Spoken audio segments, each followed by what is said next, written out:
خداوند کے زندہ اور پاک کلام میں سے سلاطین کی پہلی کتاب اس کا 19واں باب۔ اور اخیاب نے سب کچھ جو ایلیا نے کیا تھا اور یہ بھی کہ اس نے سب نبیوں کو تلوار سے قتل کر دیا ایزیبل کو بتایا۔ سو ایزیبل نے ایلیا کے پاس ایک قاصد روانہ کیا اور کہلا بھیجا کہ اگر میں کل اس وقت تک تیری جان ان کی جان کی طرح نہ بنا ڈالوں تو دیوتا مجھ سے ایسا ہی بلکہ اس سے زیادہ کریں۔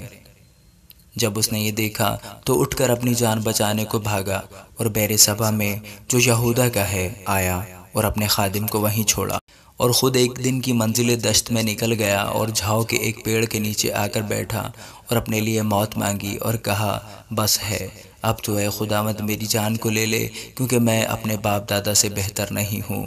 اور وہ جھاؤ کے ایک پیڑ کے نیچے لیٹا اور سو گیا، اور دیکھو ایک فرشتے نے اسے چھوا اور اس سے کہا اٹھ اور کھا۔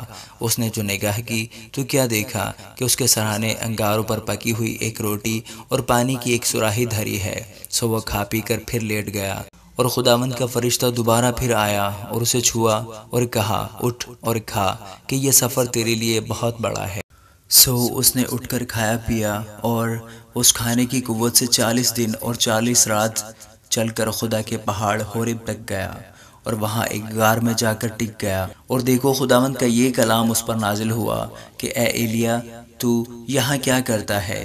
اس نے کہا خداوند لشکروں کے خدا کے لیے مجھے بڑی غیرت آئی، کیونکہ بنی اسرائیل نے تیرے عہد کو ترک کیا اور تیرے مذہبوں کو ڈھا دیا اور تیرے نبیوں کو تلوار سے قتل کیا، اور ایک میں ہی اکیلا بچا ہوں، سو وہ میری جان لینے کے در پہ ہیں۔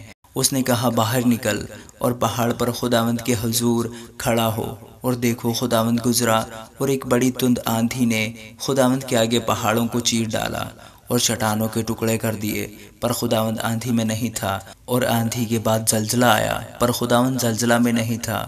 اور زلزلہ کے بعد آگ آئی، پر خداوند آگ میں بھی نہیں تھا۔ اور آگ کے بعد ایک دبی ہوئی ہلکی آواز آئی۔ اس کو سن کر ایلیا نے اپنا منہ اپنی چادر سے لپیٹ لیا اور باہر نکل کر اس غار کے منہ پر کھڑا ہوا۔ اور دیکھو اسے یہ آواز آئی کہ اے ایلیا تو یہاں کیا کرتا ہے؟ اس نے کہا مجھے خداوند لشکروں کے خدا کے لیے بڑی غیرت آئی، کیونکہ بنی اسرائیل نے تیرے عہد کو ترک کیا اور تیرے مذہبوں کو ڈھا دیا اور تیرے نبیوں کو تلوار سے قتل کیا، ایک میں ہی اکیلا بچا ہوں، سو وہ میری جان لینے کے در پہ ہیں۔ خداوند نے اسے فرمایا تو اپنے راستہ لوٹ کر دمشق کے بیابان کو جا، اور جب تو وہاں پہنچے تو عزائیل کو مسح کر کہ آرام کا بادشاہ ہو، اور نمسی کے بیٹے یاہو کو مسح کر کہ اسرائیل کا بادشاہ ہو، اور ابیل محولہ کے الیشا بن صافت کو مسح کر کہ تیری جگہ نبی ہو۔ اور ایسا ہوگا کہ جو عزائیل کی تلوار سے بچ جائے گا اسے یاہو قتل کرے گا، اور جو یاہو کی تلوار سے بچ رہے گا اسے الیشا قتل کر ڈالے گا۔ تو بھی میں اسرائیل میں 7,000 اپنے لیے رکھ چھوڑوں گا، یعنی وہ سب گھٹنے جو بال کے آگے نہیں جھکے، اور ہر ایک منہ جس نے اسے نہیں چوما۔ سو وہ وہاں سے روانہ ہوا، اور صافت کا بیٹا الیشا اسے ملا جو 12 جوڑی بیل اپنے آگے لیے ہوئے جوت رہا تھا، اور وہ خود 12ویں کے ساتھ تھا۔ اور ایلیا اس کے برابر سے گزرا اور اپنی چادر اس پر ڈال دی۔ سو وہ بیلوں کو چھوڑ کر ایلیا کے پیچھے دوڑا اور کہنے لگا مجھے اپنے باپ اور اپنی ماں کو چوم لینے دے، پھر میں تیرے پیچھے ہو لوں گا۔ اس نے اسے کہا کہ لوٹ جا، میں نے تجھ سے کیا کیا ہے؟ تب وہ اس کے پیچھے سے لوٹ گیا، اور اس نے اس جوڑی بیل کو لے کر ذبح کیا، اور انہی بیلوں کے سامان سے ان کا گوشت ابالا اور لوگوں کو دیا، اور انہوں نے کھایا۔